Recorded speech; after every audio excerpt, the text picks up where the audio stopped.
Siemka, ja jestem Adacho i dawno wam tego pytania nie zadawałem. Niektórzy mogą nawet się poczuć nostalgicznie, ale jesteście dzisiaj bardziej Jacka czy Jan? Ja jeszcze nie wiem.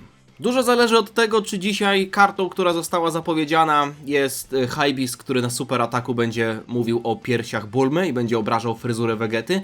Jeśli tak będzie, to myślę, że będę bardziej Jacka. Jeśli nie, skłaniałbym się ku Jan.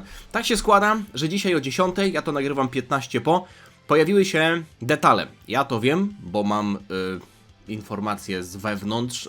Omacu wysłał mi SMS-a, że już jest wszystko wrzucone, tylko nie wiem jeszcze co to jest. Więc to, że będzie to karta z Dragon Ball Daima jest wręcz pewne. Pozwólcie, że ja sobie w międzyczasie jeszcze okulary przetrę, bo zapowiedzią były 3 kolory, które bezpośrednio nawiązywały do kolorów światów demonów, plus też do tej grafiki koncepcyjnej, do tego plakatu, do tego key visual, do tego jakby do tej wizualizacji kluczowej, czy mogę tak to przetłumaczyć na polski, generalnie do tej grafiki, która promowała Dragon Ball Daima i tam widzieliśmy 3 prostokąty właśnie w 3 kolorach światów demonów, więc jeśli chodzi o serię, wiadomo co to jest. Jeśli chodzi o moje takie faktyczne predykcje, nie tyczące się już Hybeasta, to stawiałbym na Goku SSJ3, ewentualnie może na... no bo kogo tam mielibyśmy jeszcze mieć? Może na żandarmów na przykład, może na oddział specjalny, to byłoby naprawdę słabe i nawet nie wiem, czy bym chciał kontynuować ten film, ale Gaimoi i te inne takie, co tam były, prawda, ten oddział specjalny. Tylko że tak się zastanawiam, kto tam miał jeszcze jakieś super ataki. No Goku SSJ3 by się przydał, Vegeta też może jeszcze jakiś... Nie. Wolałbym nie. Tamagami może w sumie, albo Majin Q, tylko że Majin Q i Majin Buu wyszli na rocznicę w formach kart banerowych i darmowej, więc nie jestem do końca przekonany, czy na pewno to. Nie wiem, zobaczmy kto tam został ogłoszony, ja jeszcze tego nie wiem. Kurwa, Shin. Nie, jest Goku! Jest Goku! Shin jest banerowy. Już się przestraszyłem. Przecież Shin nic nie robił. I jeszcze zobaczyłem tło z 7 odcinka, który był moim zdaniem jednym z najgorszych odcinków. Łoch, okej, dobra. Czyli mamy... Chwila, moment. Kto tu jest? Kto tu jest banerem kogo? Nie, no mamy Goku SSJ3 i banerową kartą jest Shin. Jest to moim zdaniem dobry wybór. Z 2 powodów. Te karty jeszcze nie mają swoich... to są jakby nowe nazwy, więc do drużyny Dragon Ball Daima to się jak najbardziej przyda. A czy Shin się... no Shin będzie miał tak naprawdę jeden atak, który jest tutaj, na tym obrazku. Więc ja sobie pozapisuję te pliki, zobaczymy animację i zaraz przejdziemy do analizy. Dobra, nie będę robił enty raz tego samego błędu, więc jeśli chodzi o głosy, przejdę sobie na japońskiego dokana. Tak jak mówiłem, tutaj mamy scenę z 7 odcinka, którego nie jestem fanem, natomiast Shin, jeśli mielibyśmy tam jakiś plus w tym odcinku znaleźć, no to był postacią, która przynajmniej się do czegoś przydała, plus mieliśmy jakiekolwiek pogłębienie lora, bo dowiedzieliśmy się, że ma na imię Nahare. Więc zobaczmy animację. O kurwa. Ciszej. Podejrzewam, że tutaj będzie tylko po prostu jeden atak, który jest bezpośrednim nawiązaniem do tamtej sceny. Ładnie odwzorowany, ale to nie było skomplikowane. Ale zobaczmy. Jest intro! To jest odcinek 17 z tego co pamiętam. Końcówka 17 odcinka. Akurat ta scena nie wyglądała najlepiej w anime. Pamiętam, że jak Goku był pokazywany z odległości, to wyglądał dość słabo. Ale już początek 18 odcinka i mieliśmy ten świetny soundtrack i ten skok tutaj, prawda? Póki co bez żadnych... O, to już jest ten atak, okej, no tak. Przecież to jest karta UR. Ale mamy X super atak, co jest akurat miłym zaskoczeniem. Ej, to trochę nawiązywało do intro chyba.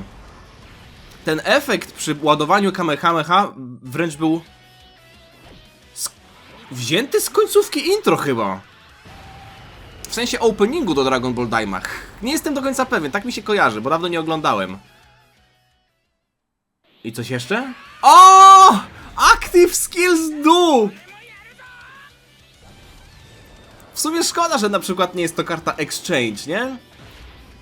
Może nie, że byliby razem od razu, bo wtedy kategorie byłyby słabe.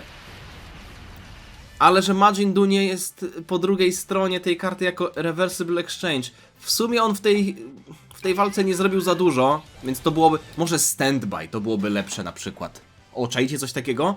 Goku SSJ3, wchodzimy w Standby Do i potem transformujemy się w Goku SSJ4. No animacyjnie jest to odwzorowanie dosłownie tego, co mieliśmy, chociaż tutaj nie pamiętam, czy to tak wyglądało w tym przypadku. Ale tego, co mieliśmy w Dragon Ball Daima, więc jestem zadowolony, bo tak naprawdę jest to gotowy już materiał, nie musieli nic wymyślać. Jeśli chodzi o wybór kart, też jestem zadowolony, chociaż oczywiście SSJ3 Goku mały nie jest atrakcyjnie wyglądającą dla mnie postacią. SSJ3 Goku tak, ale mały SSJ3 nie, tak samo jak na przykład SSJ3 mały Vegeta. To... No, z perspektywy czasu zgodzę się z tym, że wygląda jak Sonic. Ale animacja jest tutaj zrobiona bardzo ładnie, no jestem zadowolony z tego. Chociaż to Kamehameha w podwójnej prędkości będzie lepsze. To też trzeba na to patrzeć, nie? Bo wiadomo, że na przykład ten skok tutaj, ten element animacji, zobaczcie ile on trwa. Bardzo długo gościu się tutaj pojawia przed tym gomą, ale w podwójnej prędkości będzie to zupełnie inaczej wyglądało, więc oceniłbym animację na takie 7. Bez fajerwerków, dobre odwzorowanie tego, co mieliśmy w anime, ale też choreograficznie to nie jest jakoś szczególnie wybitne. Jestem ciekaw, jak ludzie zareagowali tutaj na... chociaż nie będę czytał komentarzy, bo może będzie tak, że komentarze coś tam już zdradzą odnośnie pasywki, więc ja zmieniam scenkę, przechodzimy do, że tak powiem, trybu analitycznego. Czy Dragon Ball Daima, czy ta kategoria potrzebuje kolejne wzmocnienia? Szczerze, uważam, że nie, chociaż karty z 10. rocznicy, no uważam, że dalej się trzymają. SSJ4 mały Goku dalej się trzyma. Piccolo jako trzeci slot oczywiście. Goma jedna z najlepszych kart w grze też. Wiecie, SSJ3 mały Vegeta jest śliski, bo on ma pierwszą dobrą turę, ale potem dopiero od 4. tury duży SSJ3 daje mu gardę, więc musielibyśmy go jakoś tak wyrzucić z rotacji, żeby on wrócił w 4. turze i był znowu bezpieczny na pierwszym slocie, ale też potrzebowalibyśmy w tej 4. turze dużego SSJ3 Vegetę, więc ta drużyna ma potencjał, żeby być po prostu ok i jedną z najsilniejszych w grze, nadal bym pokusił się o to stwierdzenie, ale są tam słabe elementy, takie elementy, które można byłoby wymienić. Nie podoba mi... Dlaczego oni tutaj zmienili font? O co tu chodzi? Przecież to wygląda fatalnie. To wygląda fatalnie. Dlaczego żeście to zmienili? Dobra, lider to tam nieważny. Karta jest niebieska, więc mamy tutaj dodatkowego additionala. Zastanawiam się nad tymi linkami. Wydaje mi się, że to są bardzo podobne linki do tego, jakie ma darmowy Shin. Ten z innymi kajami. Aż sobie zobaczę. Chodzi mi o tę kartę. Telekinezy, Solid Support, Cold Judgment, Master of Magic, Godly Power, Supreme Power. Master of Magic, Godly Power, Solid Support, Brainiacs, Cold Judgment, dobry link defensywny, Infighter. Jestem ciekaw, z kim on się będzie linkował. To są takie typowe, pomocnicze linki. Solid Support, Brainiacs często ma Bulma, Cold Judgment to wiecie, Gohany to mają często, albo jakieś Piccolo, może tak z czapy mówię. Dobra, idziemy dalej. Linki to tam... drugorzędna sprawa, bo pewnie ta karta będzie sobie siedzieć na trzecim slocie i chillować. Atak Dev 250, kategoria Daima i Dragon Ball Seekers Ki 2, Atak Dev 40, spoko. Chociaż w przypadku chociażby takiego Gomy, on jest w dwóch kategoriach, nie? Więc cała Daima już jest ogarnięta, ale Dragon Ball Seekers mamy karty chociażby z sagi Namek, Saiyan Sagę. Oni też szukali smoczych kul z tego co pamiętam, więc to się powinno aktywować. Początek Dragon Balla GT tak samo. Wysoka szansa na unik, czyli 50%. Jeśli mamy... Daima albo Dragon Ball Seekers z kategorii Enemy... Aż jedzie karetka chyba już po tego gościa, bo... nie, dobra, przeczytałem dopiero jeden akapit. Nie mówię, że on jest słaby, ale... Przeciwnik ma być Daima albo Dragon Ball Seekers? No dobra, to są ofensywne buffy, więc to nie jest konieczne, bo ta karta ma przede wszystkim bronić i supportować. Taki jest, powiedzmy, już ogólno przyjęty cel kart banerowych, natomiast wrzucanie takiego warunku, nie wiem, czy to mi się podoba. W zasadzie mi się nie podoba, no ale okej. A wiecie co, zobaczymy jeszcze efekt super ataku, bo może to też jest ważne. No okej, no tutaj też trochę defensywnie traci, bo na super ataku o 50% podnosi ataki def na jedną turę i 50% szansy na stuna. Okej, ale no, więc ten buff, mimo tego, że on jest pozornie ofensywny, to on nie jest w 100% ofensywny, bo dodatkowy super atak podniósłby też defa tej karcie, ale okej, idziemy dalej. Kiedy postać jest pierwszym atakującym na początku tury, to jest ważne, na początku tury, czyli wchodzimy do rotacji i w zależności od tego, gdzie jest Shin, takie kule zmienia z tego co widzę. Niebieskie na czerwone, jako drugi niebieskie na zielone, jako trzeci niebieskie na żółte. A on kurwa nie jest niebieski? On własne kule przemienia? No okej, to jest karta UR, więc on nie będzie potrzebował za dużo ki, tak stawiam, więc on innym pomaga, ale okej, tutaj pomaga Goku SSJ4, tutaj pomaga Vegecie SSJ3, tutaj pomaga Glorio i ewentualnie Piccolo, ale oni za bardzo pomocy nie potrzebują. Więc no Vegeta aż tak też nie potrzebuje, bo on ma lepszą pasywkę pod kątem zbierania ki, ale Goku SSJ4 duży to jest dramat, jeśli chodzi o ki. Okej, jeśli zbierzecie tam 3 czerwone orby, spoko, ale jeśli nie macie czerwonych orbów, to powodzenia w wbijaniu pełnego paska. Więc jeśli wyrzucimy gościa z rotacji, to on wróci potem jako pierwszy atakujący. Dlatego będzie mógł zmieniać niebieskie na czerwone. Jeśli mamy 3 Daima, sojuszników, albo 3 Dragon Ball Seekers, czyli typowo pod te drużyny, Int na Rainbow, dodatkowa zmiana orbów, więc ma 2 zmiany orbów, 350 ataku, 150 defa, ataki efektywne przeciwko wszystkim typom i wyprowadza dodatkowy atak, który ma 70% szans na bycie superatakiem. Bardzo mocne buffy, więc granie w tych kategoriach to jest wręcz obowiązek. Przed atakowaniem... Przed atakowaniem ma jeszcze unik 35, co jest spoko przeciwko atakom obszarowym, bo normalnie to by się przydało tylko na pierwszym slocie, 85% uniku. Ale czy ja chcę go wrzucać na pierwszego slota? Może będą okazje, że na przykład, wiecie, zostanie przeciwnikowi mało HP, ja się będę bał, że ktoś mi tam nie przeżyje pierwszego slota, to ten gość jest w miarę bezpiecznym wyborem, ale przeciwko atakom obszarowym, nie? Na trzeciego slota go wrzucamy i cokolwiek by się nie działo wcześniej, on ma tutaj ten unik. Kiedy atakuje z 12 albo więcej ki, atak do 250 i jeszcze zobaczmy to. Kiedy przyjmuje atak od przeciwnika, który jest zaatakowany najpierw przez Shina. Czyli najpierw Shin atakuje przeciwnika i potem ten dev 250, redukcja damage'a 50. Sama redukcja damage'a... Gardy nie ma, Gardy nie ma. Jest unik, redukcja damage'a 250 defa, no to też jest dodatkowo przemnażane, więc być może to będzie solidny defensywny buff. Powiem wam, chyba mi siedzi ten gość. Trochę mimo wszystko obawiam się tego, że na trzecim slocie, jak on już zaatakuje, to może być mimo wszystko, czy może być krucho, no jeśli na przykład mielibyśmy 2 przeciwników na samym końcu i Shin zaatakowałby tylko jednego i od niego otrzymałby mniejsze obrażenia, to jest jeszcze ten drugi. Ale to są też bardzo wyjątkowe sytuacje. Jakby on miał 70% szans na unik, to czułbym się bardziej bezpieczny, ale ogólnie jeśli chodzi o support, orby, statystyki, bez żadnego kombinowania, po prostu ki 2, atak dev 40. Zobaczymy w grze, bo to jest dużo losowości w tej karcie, ale ogólnie przynajmniej poszli tutaj w supporta, a nie jakieś tam gówno pseudo-ofensywne karty, które robią 40 normalnych ataków i wykręcają 8 milionów damage'a. Przejdźmy do tego pana. Super fizyczny, więc również ma dodatkowy atak. Super Saiyan 3 Goku Mini Daima. Grand Assault Leading Allies. Wielki atak prowadzący sojuszników. Zobaczmy Leader Skill. Co tutaj wymyślili? Dragon Ball Seekers, Mastered Evolution, Transformation Boost. Transformation Boost też miał SSJ3 Mini Vegeta, z tego co pamiętam. A Dragon Ball Seekers miał Int SSJ Goku z walki z Tamagami numer 3.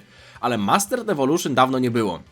200, 180, oczywiście tutaj procenty te same. Dragon Ball Daima, Power Beyond Super Saiyan.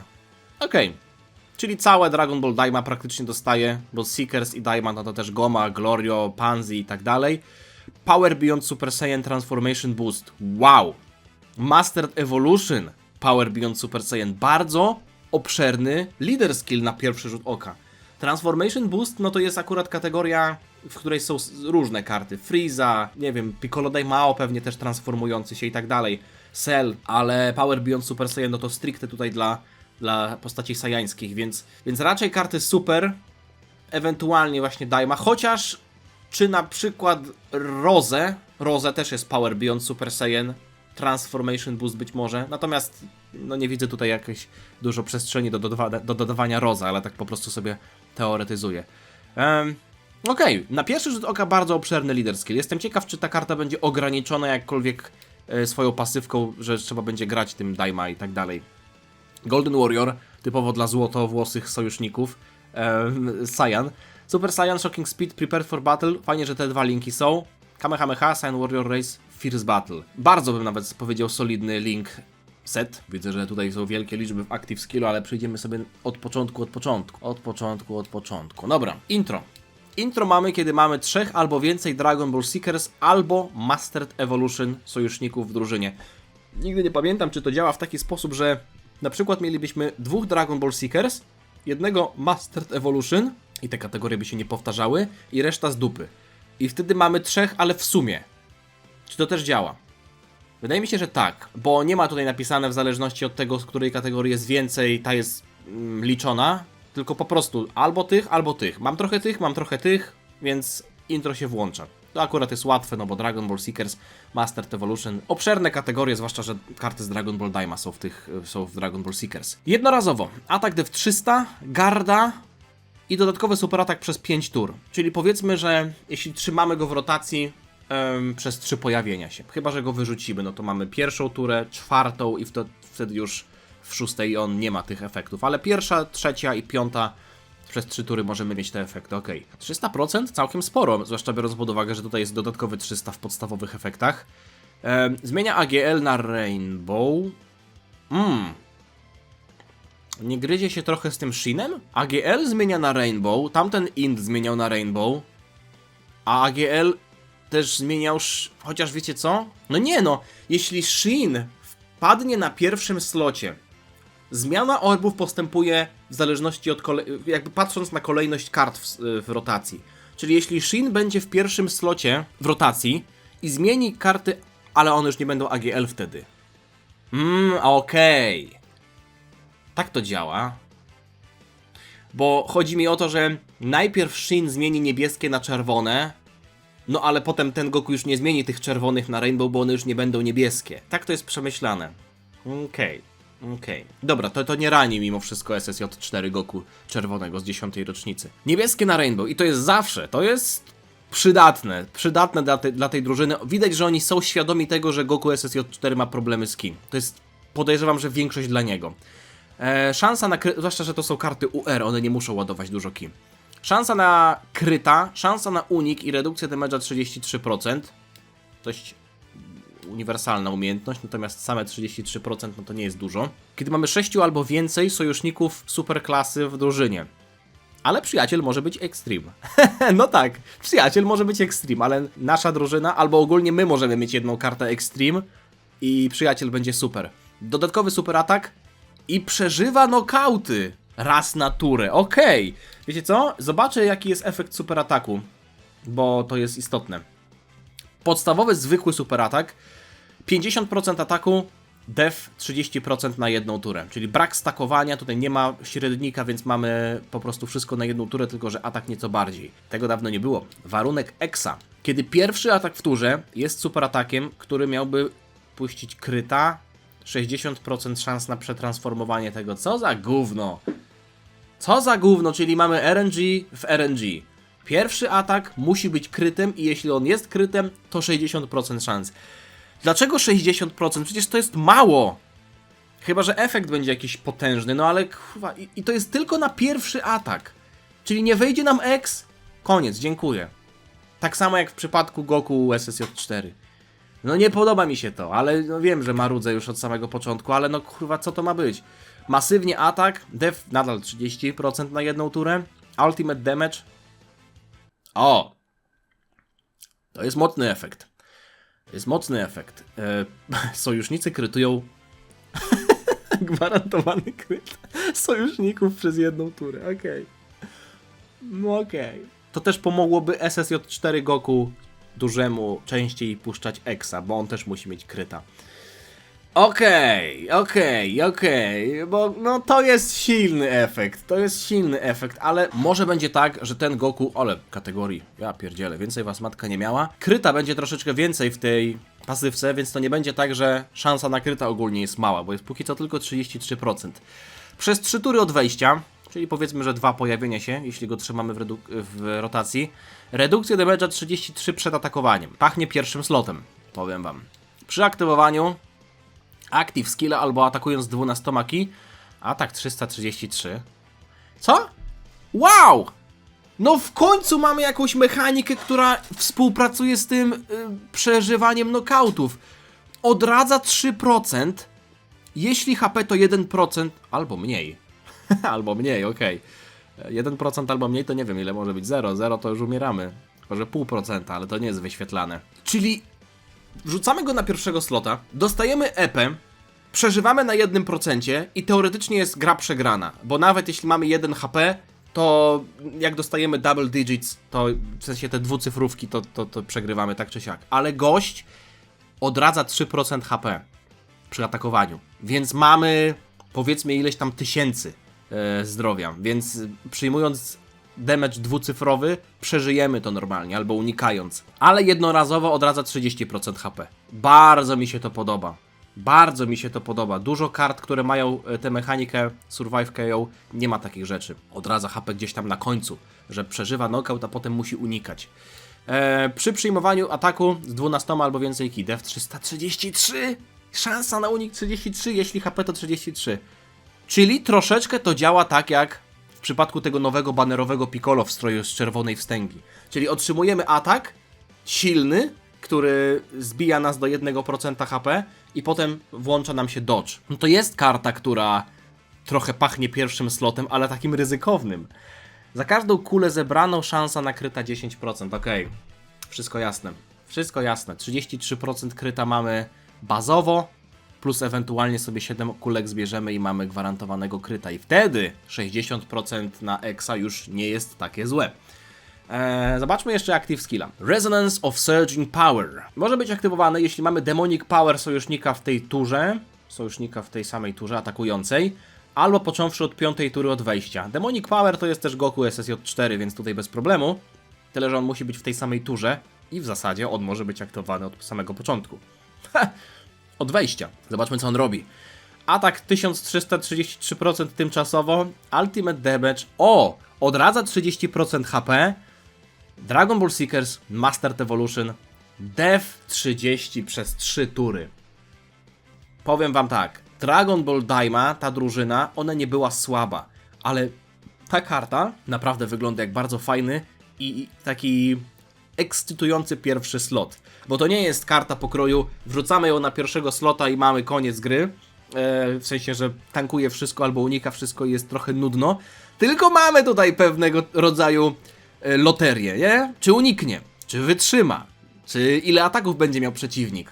Podoba mi się to, bo nie jest to karta oczywista, natomiast ona na tym pierwszym slocie raczej nie może siedzieć w nieskończoność, no bo ta garda będzie bardzo pomagać. Garda, redukcja damage'a 33 przed atakowaniem, więc 66 to już jest sporo. Garda i 66 plus jeszcze 333% defa przy przyjmowaniu ataku. Ja jestem ciekaw jego statystyk, natomiast one wyglądają całkiem normalnie.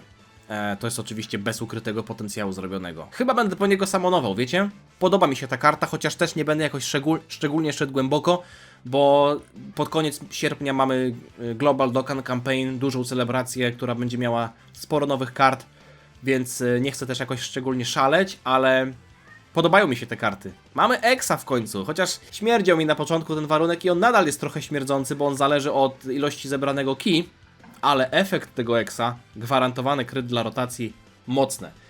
Dajcie znać, co sądzicie, kiedy on wchodzi? Pewnie za 2 dni, więc to byłyby środa. Zobaczymy. Dam wam znać. Tak czy siak. Dzięki za oglądanie. Zostawcie lajka, jeśli wam się podobało. Powtórzę to. Zostawcie lajka, jeśli wam się podobało. Zostawcie suba, żeby niczego nie przegapić. I dajcie znać, czy będziecie samonować. Miłego dnia. Dziana.